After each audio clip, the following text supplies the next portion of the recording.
The first party political debate for Singapore's upcoming elections was aired tonight. On Mediacorp's Channel 5, the hour-long live program featured 4 political parties, the ruling People's Action Party and the opposition Progress Singapore Party, Workers' Party and Singapore Democratic Party. Okay, thank you very much for the question. These parties were chosen as they had fielded the most number of candidates at this year's general election. Their representatives were picked by the parties themselves. Half of the total broadcast time was allocated to the PAP, while the other half was divided equally amongst the other opposition parties. While 3 topics were discussed, issues of employment, helping businesses and improving social mobility. The debate took a heated turn as the issue of population growth came up. Foreign PMETs coming up as pass holders, employment pass holders continuing to rise. And over and above all this, Mr. Heng Swee Keat then comes up and tells in an interview, toys with the idea of bringing our population up to 10 million. Singaporeans are deadly worried about this proposal. Now, will you categorically tell Singaporeans right now that your party has no intention of raising our population to 10 million by continuing to bring in foreigners, especially foreign PMETs, into Singapore to compete with our PMETs for jobs? You're right, Dr. Balakrishnan. Dr. Chi, just today, the Prime Minister's office issued a statement advising people like you not to indulge in falsehoods. It was Mr. Heng Swee Keat that came up with the idea of 10 million population. Maybe it was million and a half. That's a cheap shot, Dr. Chi. I'll cite you the interview. That's a cheap that Mr. shot. Heng actually. Let me state for the record, we will never have 10 million. We won't even have 6.9 million. What the government doesn't have a target for the population. What we want is a Singapore core that is demographically stable, able to reproduce ourselves, able to create opportunities and jobs for ourselves, and able to stay as a cohesive whole. It is not a target, and it's certainly not 10 million, and you are raising a false straw man. That is a false statement. And we have said so, and we will say so again. Other issues raised, Singapore's stance on bringing in foreign PMETs and how the opposition parties would fund some of the policies they have proposed. You know, we've proposed this 4Y1N, 4 yeses and 1 no in this campaign. What we want to do is to, number one, suspend the GST at least until 2021. And then we want to implement the government to implement a retrenchment benefit scheme. And third, we want to see the elderly, those over 65, at least the bottom 80%, receive an income of $500 a month. And we also want the government now to put the people first and to make sure that SMEs, not GLCs, are front and center of our driving our economy. The one no that we are making sure that we want to put across the Singaporeans is that despite the what Dr. Balakrishnan just said, is that this is a 10 million population figure that Mr. Heng Swee Keat said, and I will give you the reference and the report. He's just repeating that he's going to, he's thinking of and toying with the idea because he cited the chief planner at URA. Now, these are huge issues. Now, how are we going to pay for all these things apart from some of the taxes where we want to levy, for example, introduce a wealth tax? I enjoyed the debate, actually, and I think this is exactly why debates about ideas for how Singapore should progress should occur.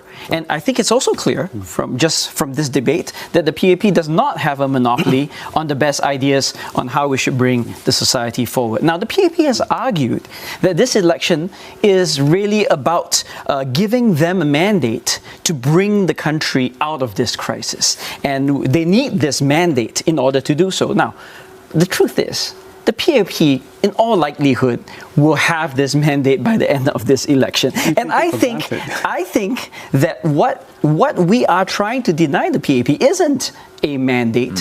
What we're trying to deny them is a blank check.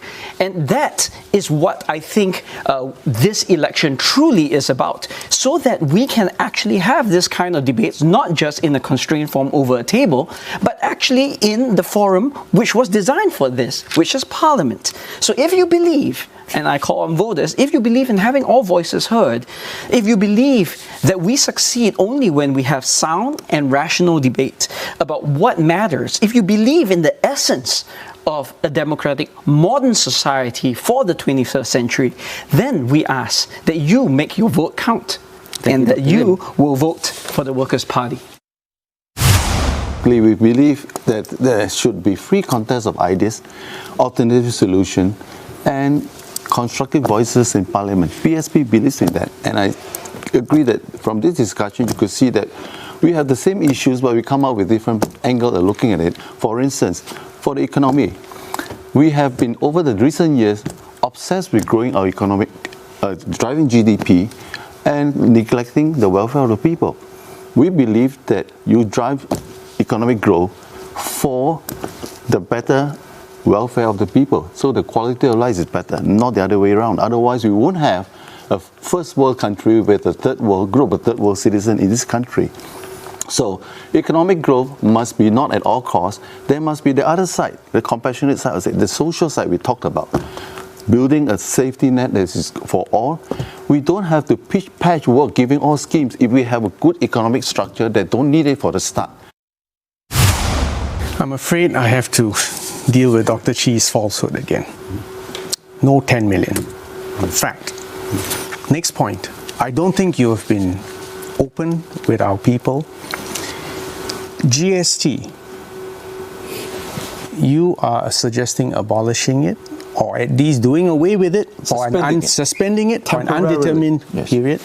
Do you realize each year at current rates, you will create a hole, therefore, of $11 billion every year, and you haven't accounted for it. You then throw away things like wealth tax. You've mentioned estate duty in your problem.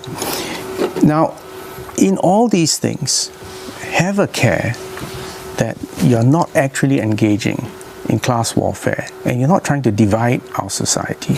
I believe Singaporeans remain a united, cohesive people, and we want to uplift everyone. Don't indulge in this. Don't take it out against people who, through no fault of their own, have been somewhat more successful. James, I completely agree with you and Mr. Yuan. The PAP does not claim a monopoly on wisdom. The PAP is not afraid of an open contest of ideas. We do so in real life, during campaigns, we do so online, and we do it in Parliament. I hope you're aware that whatever the outcome of this election, there will be more opposition members in the new Parliament than the current Parliament. And these members, whether they win the seats or they come in as NCMPs, have full voting rights, including amending the Constitution and voting votes of confidence with or against the government. So we are completely open to this contest, because at the end of the day, we're all Singaporeans and we do want a better life. Mr. Yen, actually I object to this characterization that we have many third world people. That's not true. We are all Singaporeans, and as I've said, we've all come up. Now let's don't just take it on faith from me, but let's look at incomes, real incomes over the last 5 years. The median income has gone up by 3.8%. The real income for the lower 20th percentile has gone up by 4.4% over the last 5 years. We are completely in agreement with you that we need to raise wages. There's no disagreement there. But please be fair in your characterization. Please be accurate in your characterization. And I hope you agree with me that the only reason we have foreigners here is to give that little extra wind in our sails when opportunities are there. Now, when we're in a storm and we need to shed ballast, as I said just now, 60,000 foreigners have lost their jobs. And all the schemes that we have rolled out now, I hope you agree, it's clearly slanted at Singaporeans. Being a Singaporean, being a citizen, has privileges.